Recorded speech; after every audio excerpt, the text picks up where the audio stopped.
हम सब जानते हैं दशरथ महाराज की कितनी पत्नियां थी? 3, पर एक्चुअली थी 353।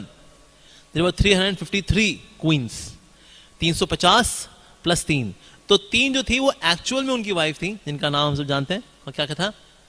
कौशल्या, सुमित्रा एंड कैकेयी। तो ये तो एक्चुअल में उनकी वाइफ ही थी, ठीक है। बाकी जो वाइफ जो उन्होंने स्वीकार की थी वो सर्कमस्टेंशियली एक्सेप्ट की गई थी।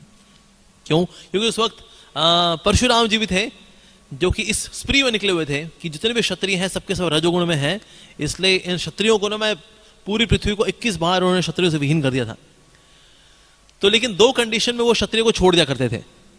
अगर तो उसकी पत्नियां नग्न होकर के उसके सामने खड़ी हो जाएं, राजा के सामने खड़ी हो जाएं, तो परशुराम जी बहुत कहते क्या ये कोई तरीका होता है, फिर वो वहां चले जाया करते थे।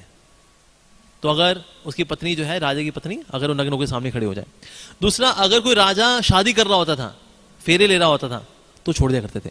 तो पहली ऑप्शन दशरथ महाराज को कभी इतनी कंफर्टेबल लगी नहीं कि ये तो बड़ी अजीबोगरीब ऑप्शन है। तो सेकंड ऑप्शन उन्होंने अपनाई कि जब भी परशुराम जी आ रहे होंगे, उनको पता लगता कि परशुराम जी अभी अयोध्या की ओर ही आ रहे हैं, कहता भाई शादी का बंदोबस्त करो। तो एक आएगी स्त्री आएगी, उसका व्यवस्था हो रही होगी, फिर ये फेरे ले रहे होंगे, कहते भाई फेरे ले रहा हूँ, छोड़ दो भाई।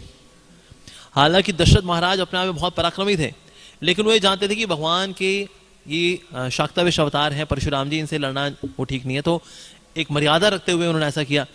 तो लेकिन अब अपनी रक्षा भी करने कैसे की जाए, तो सेकंड ऑप्शन उन्होंने वो चुनते थे। वो ये करते थे कि जब भी परशुराम जी आ रहे होते थे तो शादी में लग जाते थे, तो फेरे ले रहे होते थे, सिंदूर भर रहे होते थे, मंगलसूत्र डाल कहते देखो तो फिर आप देख ली, कहता हो विवाह हो रहा है आपका, ठीक है ओके। तो फिर परशुराम जी ऐसे चले जाया करते। तो इस प्रकार से 350 बार परशुराम जी ने अयोध्या में प्रवेश किया। तो दशरथ महाराज को फिर 350 बार शादियां करनी पड़ी अपने आप को बचाने के लिए परशुराम जी से। तो इस प्रकार से परशुराम जी आगे निकल जाएगा। तो इस तरह से 350 प्लस 3, इस प्रकार से हो गई 353 वाइफ्स। लेकिन जो एक्चुअली जो उनकी जो क्वींस थी, जो कि सर्कमस्टेंशियली नहीं थी, जो कि बाय चॉइस उन्होंने स्वीकार की थी, वो ये थी वास्तव में।